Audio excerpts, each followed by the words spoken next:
Hey, and welcome. It's episode 12. And we have been rocking and rolling, man. We have been hitting it. We've really been still diving into so many issues. Listen, for those who don't know me, my name is Henry, and I'm the Simple Systems guy. I'm super excited to share with you this podcast that's really targeted at leaders in the kingdom and helping you solve real practical leadership issues. And so we're going to continue today. And I'm looking forward to this topic. I feel like it's going to be real juicy because we've got some big stuff coming up. We're getting ready to roll out a new program called Breaking 100. And with this program, we're really going to be working with leaders, specifically senior leaders of churches, to help them break the 100 barrier. And with that program, we're going to be working with you, walking alongside you for 90 days to really help you aggressively go after. All right, how do I break through, man? How do I get over this barrier? For those of you who don't know, I was a church planner for a number of years. As a matter of fact, planted our first church back in 2010. And I distinctly remember the different barriers that we really had to fight to get through. There were certain barriers that were just there. I remember when we passed 75 for the first time. We had a big launch. We had 99. Well, I say big, but for us it was big. We had 99 people at our launch, and the next week we were about half of that, and then another 2 weeks later, it was about 30 of us. And then from there, we got down to the core, and then we started to build back up. And along that journey of building back up, we ran into just some of those barriers that just seemed really particular. 75, I remember being one of those barriers that we hit 75, and it's like, we'd be right there. On some days, we'd be 78, 79. Other days, we'd be 62, 63. And it just felt like we teetered right around 75. And then I remember after we broke through 75 and we end up hitting 100, then the next barrier was like 125.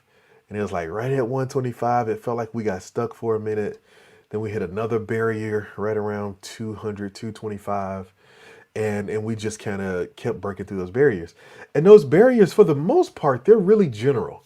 Like I think 75, 125, 100, 225, 250, all those barriers I think are pretty universal. Now, they can change and tweak a little bit based on your unique setup, so your facility. So for us, those barriers were driven by our facility. Our max was 125 in the building we were in. And so, it's very rare. People don't like crowds like pastors do. And so it's very rare. So for us to break that barrier, one of the things we had to do is we had to add a service, and we had to staff it, and we had to do it well, really strategically, not just adding it and saying, oh, people are going to come because we added it, but being strategic about it. But I just remember hitting those barriers. And I know there are a ton of leaders out there who are bumping up against those different growth barriers and just trying to figure out how to get through. And so in this new program, Breaking 100, I'll talk to it about it at the end. We're going to be helping pastors do just that. But before that, today we're talking about, before we even deal with getting the church unstuck, get yourself unstuck is what we're dealing with. We're going to deal with how to get yourself unstuck. And I want to deal with this because so many leaders that I've spoken to and I'm speaking with really feel stuck. So we're going to talk about it. All right. So first, let me introduce myself and really tell you a little bit about me. My name is Henry. I am the owner and founder of Simple Systems Consulting. Man, it still just blows my mind every time I say that. Like, man, I own a company and it's really doing stuff. Man, it's just amazing. And really a couple of things and every week I tell you something different about me and about my company. I know most gurus would tell you I should just give you the same pitch every week to drive it in your head. But I feel like we're in a journey. We're in a relationship journey where you're getting to know me, I'm getting to know you. And so I'm just sharing with you different stuff every time, right? And so here's our goal is that we want to see the church accomplish its mission while serving leaders well, right? And so what does that look like? Well, if you're a leader, here's my heart and here's my hope for the systems that we build and the things that we can do to partner together. Number one is I want to see you have less stress. I think if you could have less stress, you could be just generally better to be around. You could be more productive in your life, and you could really just enjoy the fruits of your labor. I want you to have more time. We want to build systems that help you redeem some of your time so you can focus on the right thing. Kind of like the disciples in Acts chapter 6. They said, listen, we can't be out here dealing with the food program.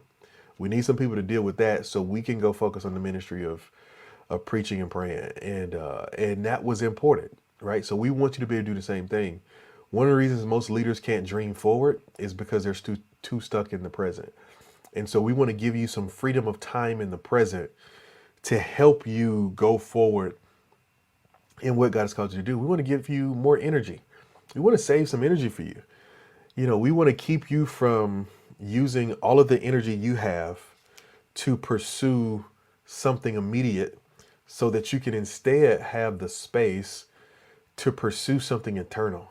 I believe if you could really pursue the vision that God has put in your heart, it make a huge difference, but you need the energy to do it. And then lastly, we want to see you have more money. We want to help you figure out how you can be better resourced to do what God's called you to do. So many of us have had dreams that died simply because they weren't funded enough. Great idea, great thought, just not enough money to pull it off. And so that's what we want to do. That's what we want to help you do. All right. So that's me. That's who I am. So let's talk a little bit. What does it mean to be stuck? Oh man, I have so much fun doing this. Just for y'all who don't know, I put together these graphics every week before I record my episodes. And it's one of my favorite parts of doing this. I like choosing the pictures and the templates and all that kind of stuff. And my wife seems to think I'm the best template picker in America. But I really do enjoy doing it, right? But let's talk about this. What does it mean to be stuck? Look at this definition. It says to be fixed in a particular position or unable to move or be moved. See, that messed me up. Like I know something's stuck, it can't move. But I hadn't thought about it from the standpoint of it can't be moved. And so what I want to talk about is what does it really mean practically in your life to say, hey, look, I'm stuck. Like I'm stuck at a crossroad. I'm stuck at a point. Our organization is stuck. Our church is stuck. Our company is stuck. Our relationship is stuck. What does it mean to be stuck? And we see the definition. There's a couple of things that I thought about when I was putting this together. 4 kind of descriptors that I want to talk about just quickly. Number 1, to be stuck means no progress. Right? Have you ever asked yourself this question? Why aren't we moving? And we all have these internal clocks that cause us to start feeling uncomfortable when things aren't moving how they're supposed to be. I noticed if I'm in a car and we're on a road trip and we're driving, I can go to sleep, I could doze off, I could sleep peacefully. But the moment we stop, something in me internally rather, recognizes that we stopped. And there's something internal in you that causes you to recognize the places in your life where you stop making progress. And you ask yourself, why aren't we moving? And so we talk about being stuck. We're really saying like, hey, what's going on? Like, why aren't things going forward? Because we know that naturally healthy things move forward. Healthy things grow. And I know growth can be defined in so many different ways, but however you define it, healthy things grow. And so when things aren't growing and when things aren't moving forward and where things are kind of stuck and you can sense that there's no progress, it really can create a tension in your mind, in your heart, even sometimes in your spirit.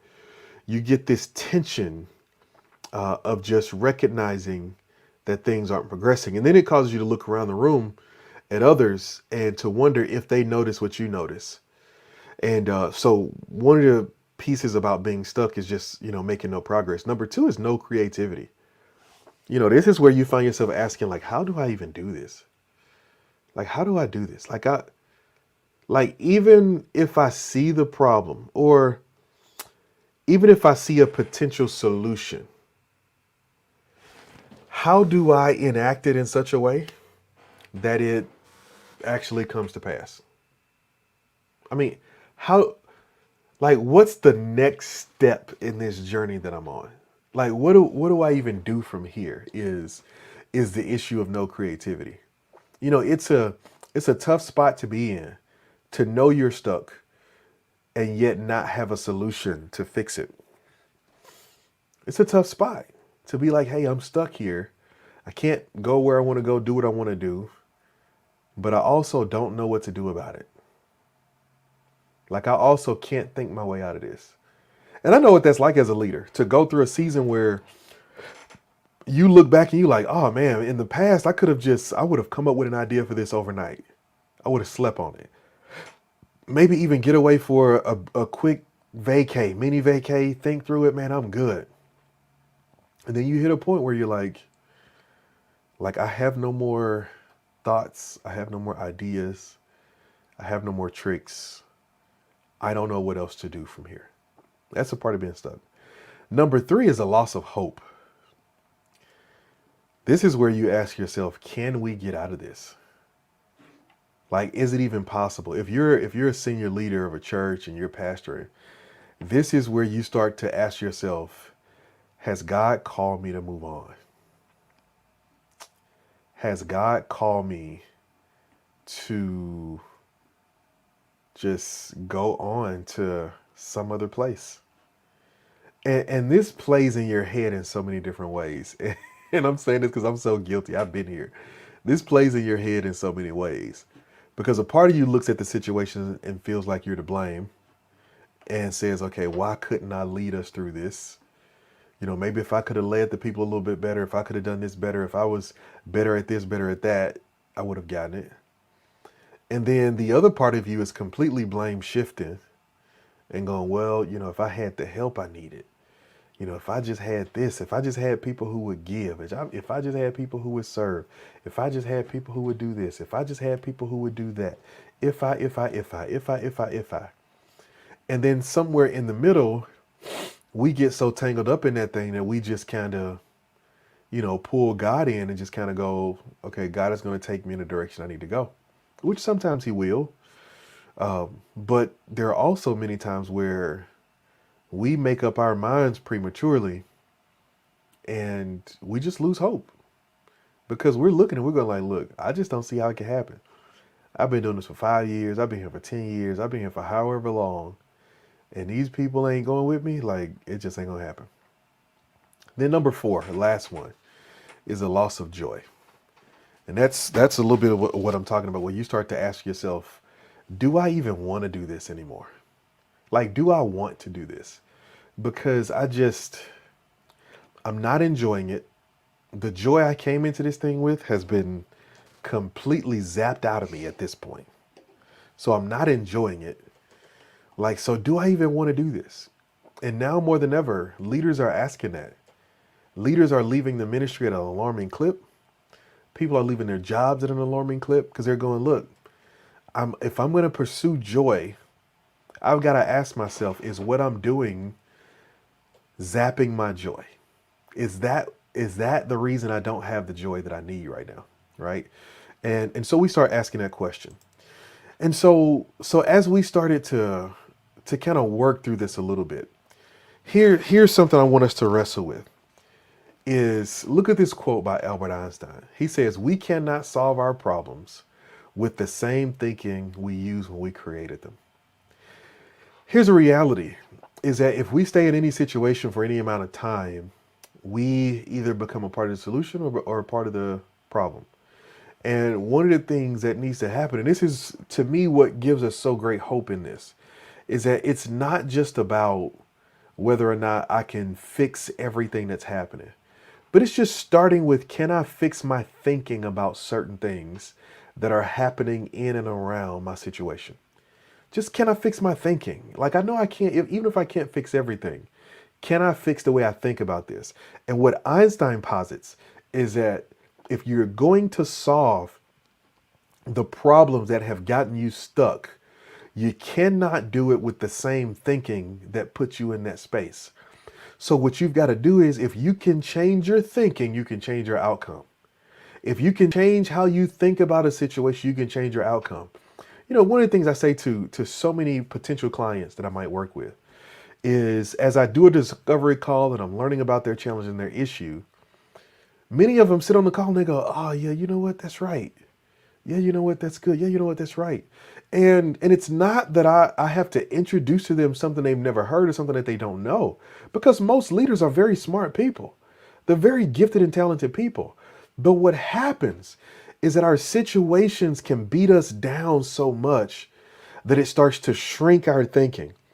And so one of the greatest values that I believe even myself that I provide to the clients that I work with is that I bring them a fresh perspective on their situation, is that I help them think differently because I'm not hindered by what I know about people. I'm not hindered by the history of the organization. I'm not hindered by what's got to come into the bank account this weekend. I'm just looking at the situation for it is and saying, look, forget all of that stuff. Let God be God. Here's what we can control. I know we can't control. Here's what you can control. Here's the course of action I believe we can take as we go forward. Right. And so one of the things that we need is that we need a different kind of thinking. Well, to be more specific, there are some specific things that you got to think differently about. And that's what we're going to talk about today. I'm going to show you 7 things that you've got to think differently about if you're going to get unstuck. And really these are biblical principles. I'm really pulling these from John 11 as we see Jesus on his journey towards Lazarus, right? As Jesus is walking through and hears about Lazarus' sickness and is getting ready to resurrect him. Because if anybody's stuck, Lazarus is stuck. He's in a stone cave with a stone rolled in front of the entrance. If anybody's stuck, he's stuck. And yet, as we watch Jesus' progression to Lazarus, we see him address these 7 issues. And I'm challenging you to think differently about these 7 things and what they mean for you and getting unstuck in your life or ministry. Number 1 is time. How are you using your time? Are you making the most of it? Do you have a plan for it? You know, time is much like money. If you don't tell it where to go, you'll wonder where it went. And you'll find yourself constantly looking and going like, man, what did I even do? This week went by so fast, this month and this year. It's been 2 years and it's like you just fall into this rut. And so one of the things you've got to be thinking about is how can you maximize the time that you have? You know, one of the ways that you maximize your time is by planning it. By planning it. I was talking to another leader recently and I was talking about organization and really taking control of his time. And one of the things I said to him is this. I said, listen, if you want to be able to be productive in your day or be productive in the hour, you've got to plan your day. If you want to be productive in your days, you've got to plan your week. If you want to be productive in your week, you've got to plan your months. And if you want to be productive in your months, you got to plan your year. And here's the point that I was making to him is that every section gives clarity to that which comes before it. And so if I want to know what my month is going to be like, I've got to see it in the context of the year. Because why sit over here and work on something for this month that's completely separated from the next thing that's coming up in the next month that's completely separated from what I hope to accomplish this year? And so what I've got to do is I've got to see them as a progression of sorts. And so since they are a progression of sorts, then one of the things that I've got to do is that I've got to make sure that I'm putting the requisite demand on my time so that it knows it has to flow within the vision that God has given me. And so what I've got to do is I've got to make sure that I'm taking great care of my time. Yeah, because there are going to be a ton of things in your time that you can't control. But there are things that you can control. You can control what time you wake up in the morning. You can control, for the most part, what time you go to bed. You can control what you do with your hours in the day. You can control how much of your time you give away. You can control how much time you invest in yourself and your future. You can control all of those different things. And so what you've got to start thinking about is, how do I get unstuck in my time? Because if you want to see change, you've got to build a schedule for it. Listen to me. You've got to build a schedule for it. I decided who I wanted to be. I decided to a degree the things I wanted to learn and the kind of person I wanted to be. And so I started setting up my time so I can read a book a week. Every week I can read a book or listen to an audiobook, a full book every week. Every week I decided this year I want to spend Instead of trying to rush myself in the gym for an hour and get out so I can get to the office by a certain time, I decided I want to commit however much time I want to my physical health. So when I go to the gym, I can stay in there as long as I want because I'm aware that I control my time. So you know what? You can't get time on my calendar before 9 o'clock. That time is not available.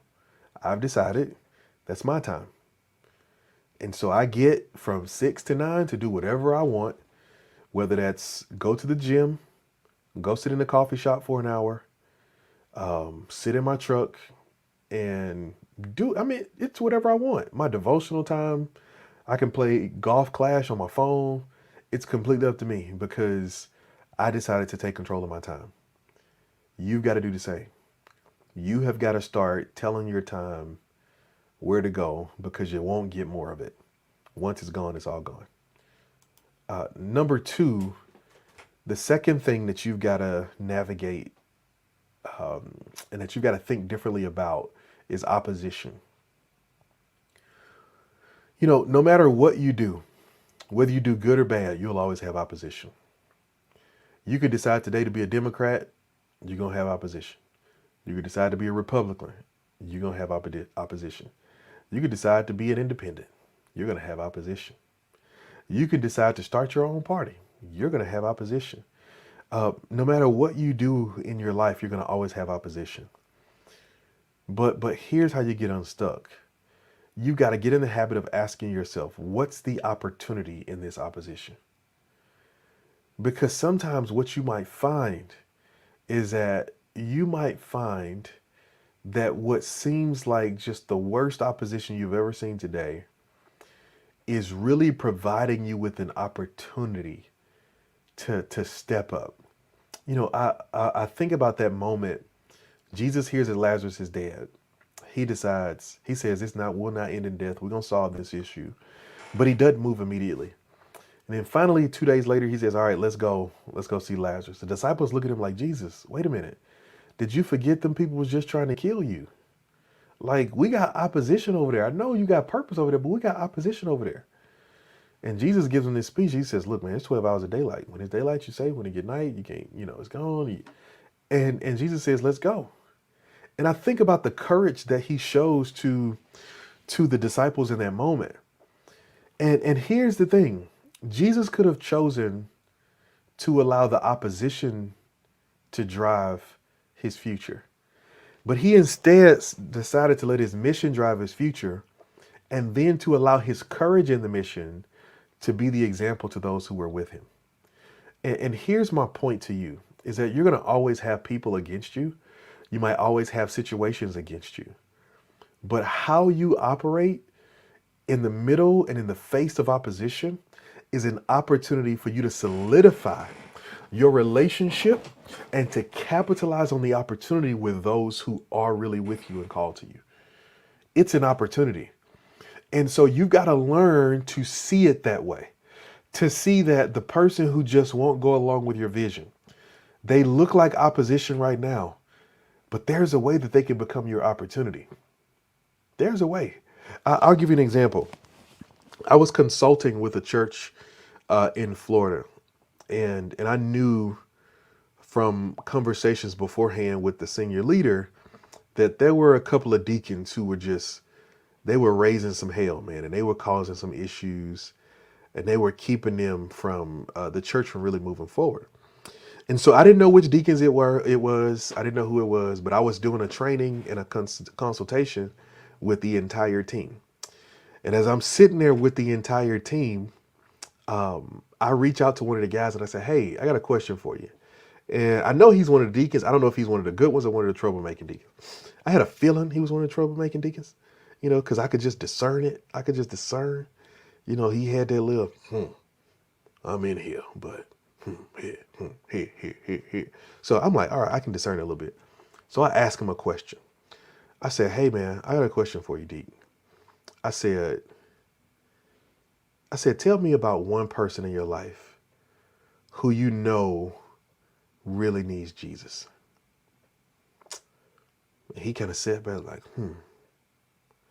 I said, maybe somebody close to you, maybe somebody you know. He said, my grandson. I said, okay, so tell me about your grandson. Tell me why he needs Jesus. And he said, man, he's a great kid, man. Like he's a great kid. He just got caught up in the wrong crowd. And I just know, man, if he could just get on the right track, man, he could really do something with himself, do something with his life, man. He could be powerful. I said, okay. I said, I'm gonna ask you a hard question, Deke. I said, Deke, what happens if he never gets on the right track, if he never straightens up? And he sat back with tears in his eyes and he said, I'm afraid I'm gonna get a call one day that says something has happened to him. He ain't got shot, he ain't got killed, he got caught up in some violence. So I'm terrified of that. And I said, okay, Deke. I said, well, tell me something, Deke.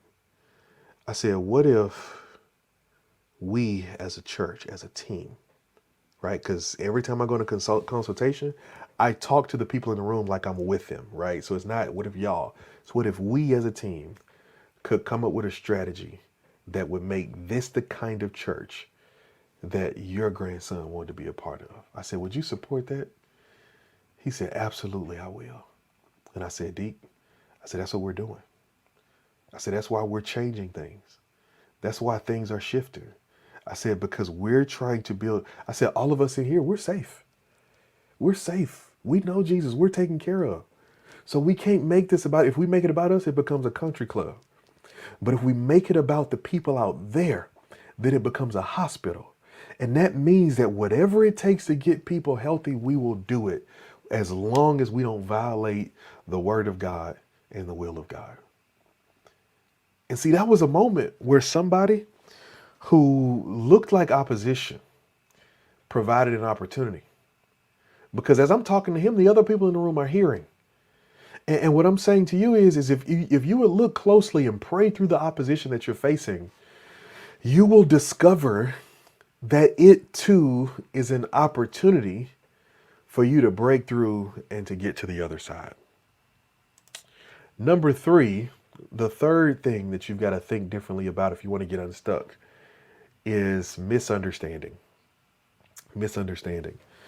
Here's another hard reality is that as you pursue the life that God has called you to and work to become who God has called you to become, one of the things that you've got to be prepared for is that from time to time you're going to be misunderstood.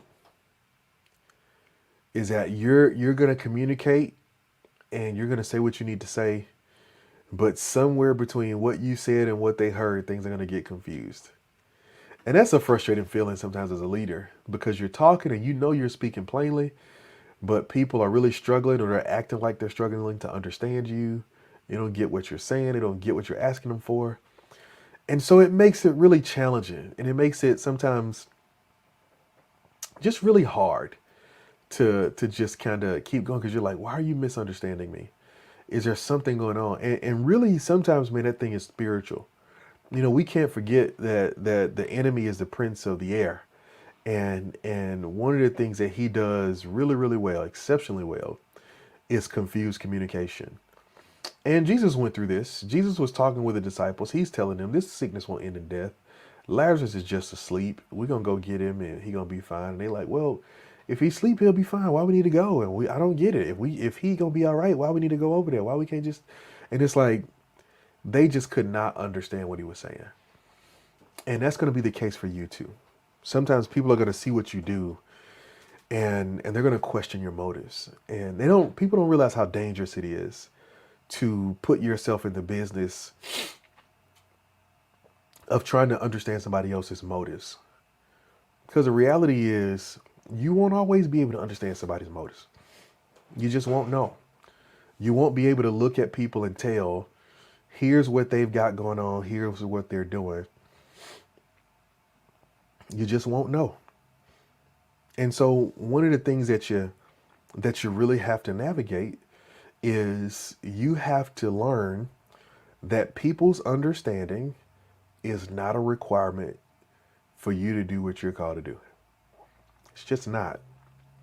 Especially as a leader, You want to do your best to help people understand and to help people gain clarity and all those different things.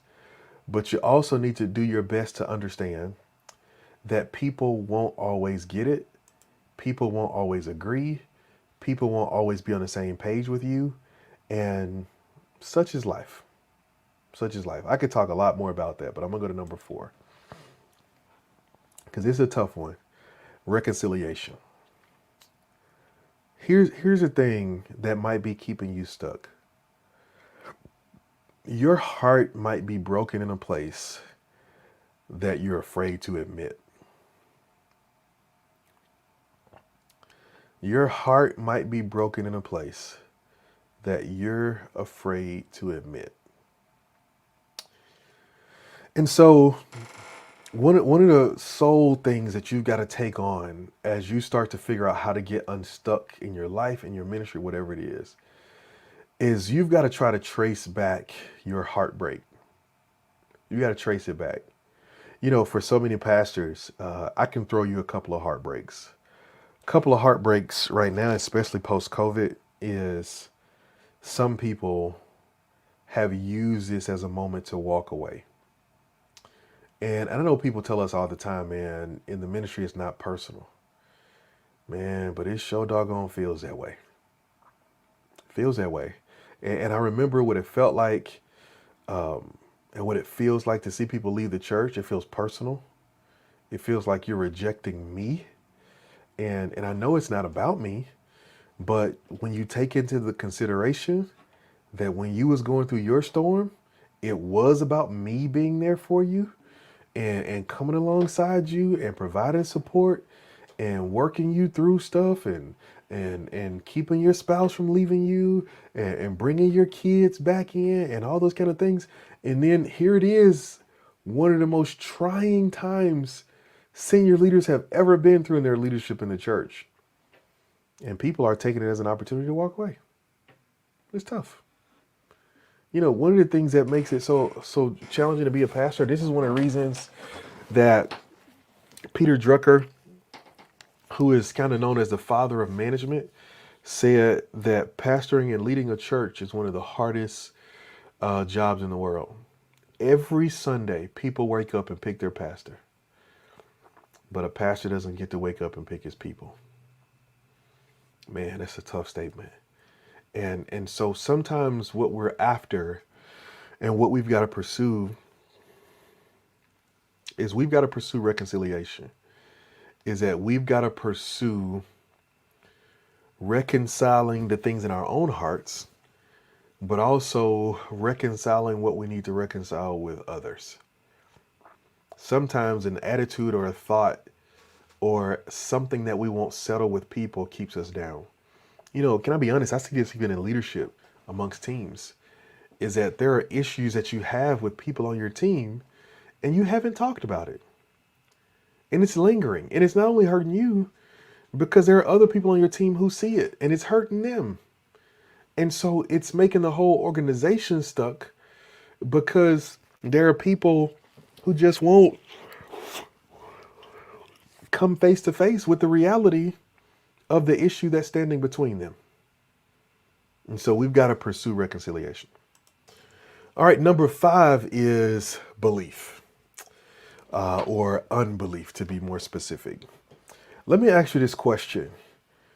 Do you really believe that God can do what you're asking him to do in and through your life? All right, do you believe that? And then here's a follow-up question. Do you believe God wants to do it? You know, there is a different level of authority that we live with when we know that God is on our side. I mean, there's a whole nother level of authority. When we know that God is with us and that he has our backs and that he wants us to be victorious and that he wants us to win, we just operate differently. And one of the things that I'm challenging you to wrestle with and to reconcile within yourself is, do I believe that God can be good? And do I believe he wants to be good to me? Do I believe it?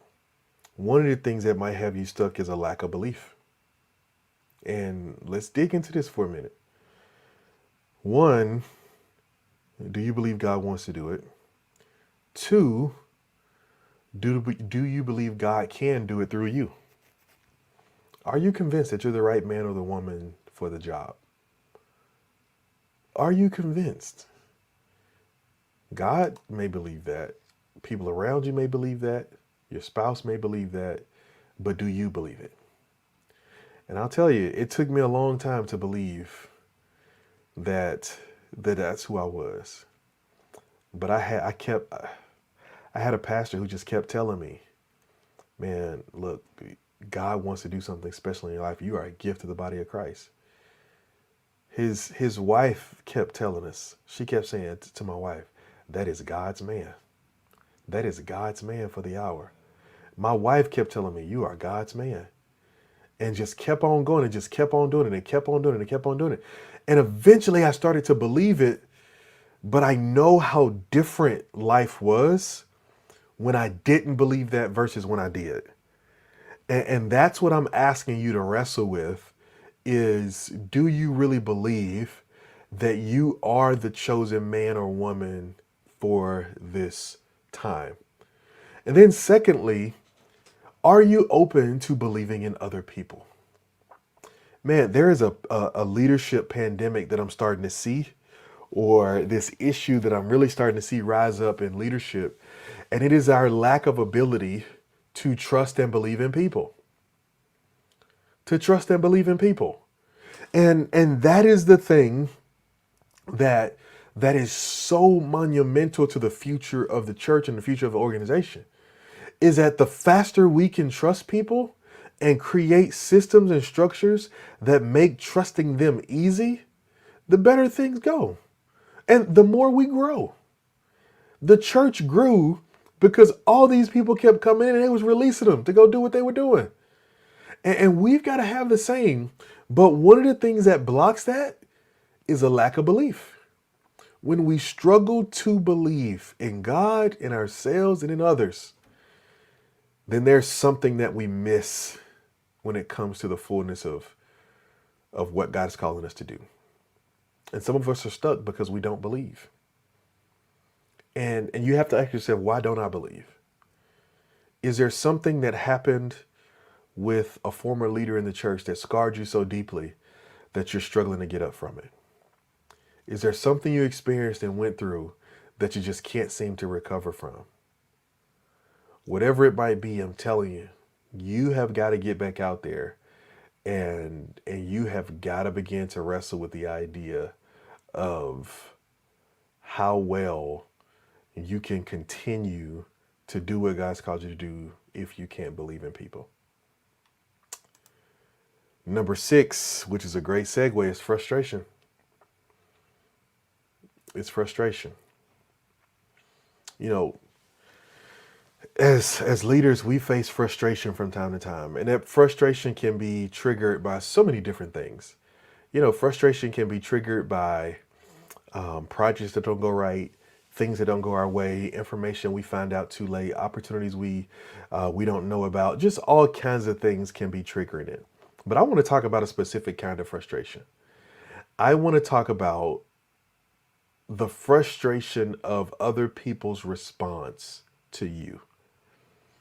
You know, Jesus makes it back and he's on his way to Lazarus. And number one, Martha comes out. Mary doesn't even come out of the house, right? So that's the reconciliation. Then he's talking to her about belief. He says, I told you if you believe this, you'll get it. She's like, yeah, but that's for, in eternity. And it's like, okay, so that's unbelief. But now comes frustration. Jesus, there's people moaning and groaning, and they're just not getting it. And there's that scripture in there that talks about how Jesus wept. And, theologians argue about what that means, why he cried. Did he cry because he loved Lazarus? That was his friend. Did he cry for whatever reason? I believe he cried because he was grieving their inability to believe in him. And I'm going to tell you why I think that. Because from the beginning, Jesus said this is not going to end in death. So why would Jesus be crying over Lazarus when he knew he was going to bring him back? right? So he knew he was finna get him.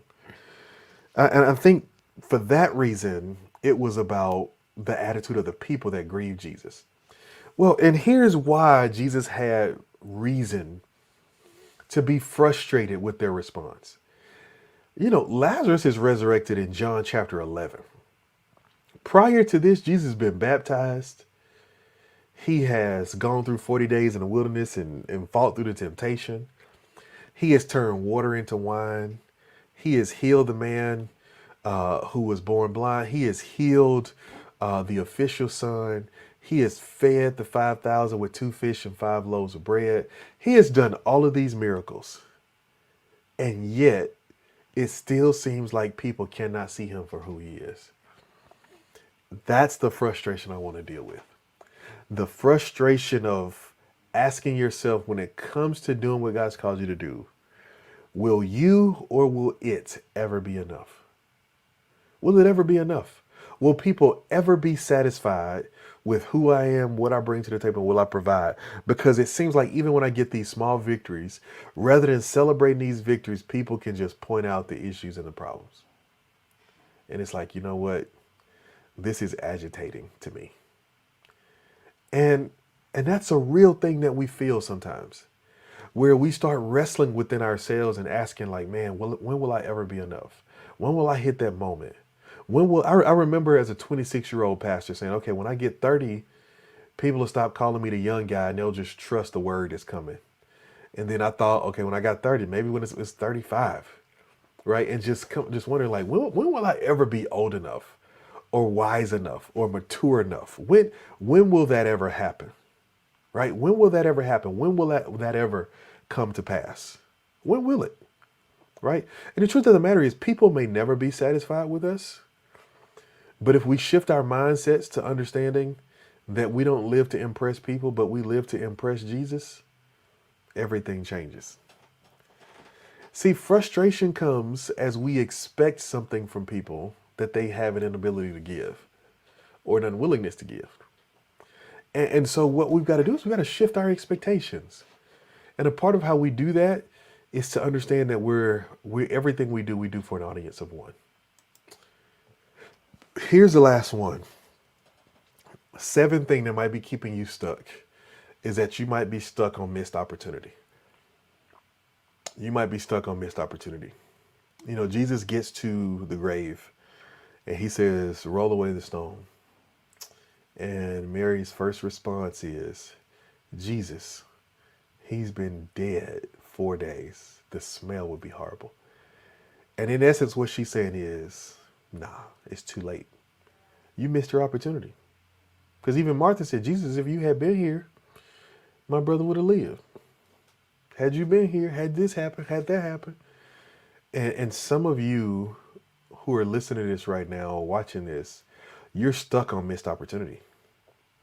You're stuck because your mind can't get beyond what could have been to start stepping into what could be.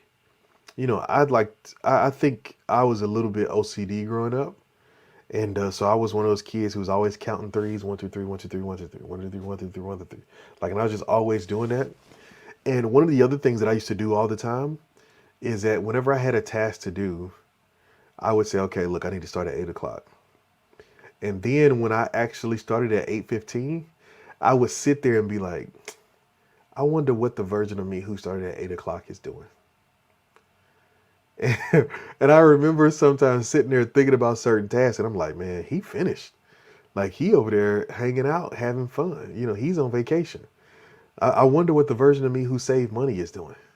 I wonder what the version of me who's a good communicator is doing. I wonder what the version of me who's not scared to just let go and just be his whole self is doing.